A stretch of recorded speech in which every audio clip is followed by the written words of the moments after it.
It's happening all over the valley. You're going to see trees like this. And we got Dennis Swartzel here, and he's going to show us what's going on here. Dennis, this is a really classic situation across the valley. Well, this is a mesquite tree that's been here for a number of years, and as you can see, Lynn, there's a huge crack that's developed here in the soil at the trunk of this tree. And if we look a little bit closer, we'll see that there's a girdling root that's actually strangled the trunk of this mesquite. And if you look even closer, oh my good heavens, that's looking down there. There's even more roots that are circling around. And this all goes to the time when this tree was just a little bitty baby in the nursery.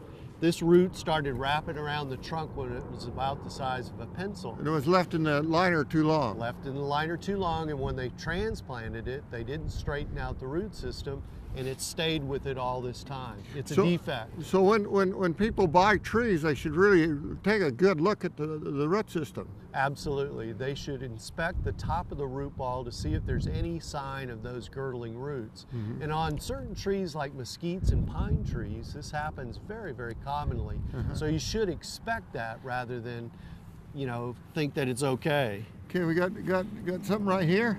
Well, we also have the irrigation system is actually tied right into the girdling root.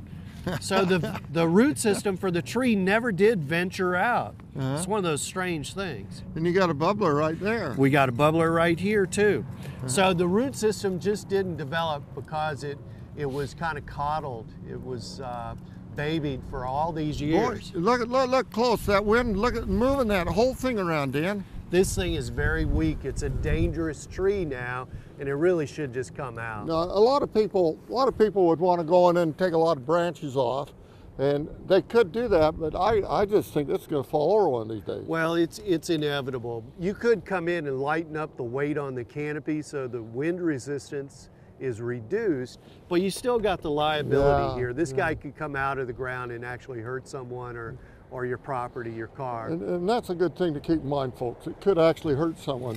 Now, Dan, let's suppose they did decide to take it out.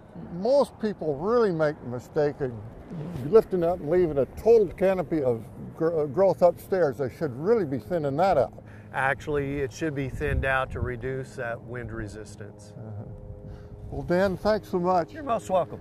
This is Dennis Swartzel with Horticulture, what do you call it? Consultants. Horticulture Consultants, and he's one of the best in the valley.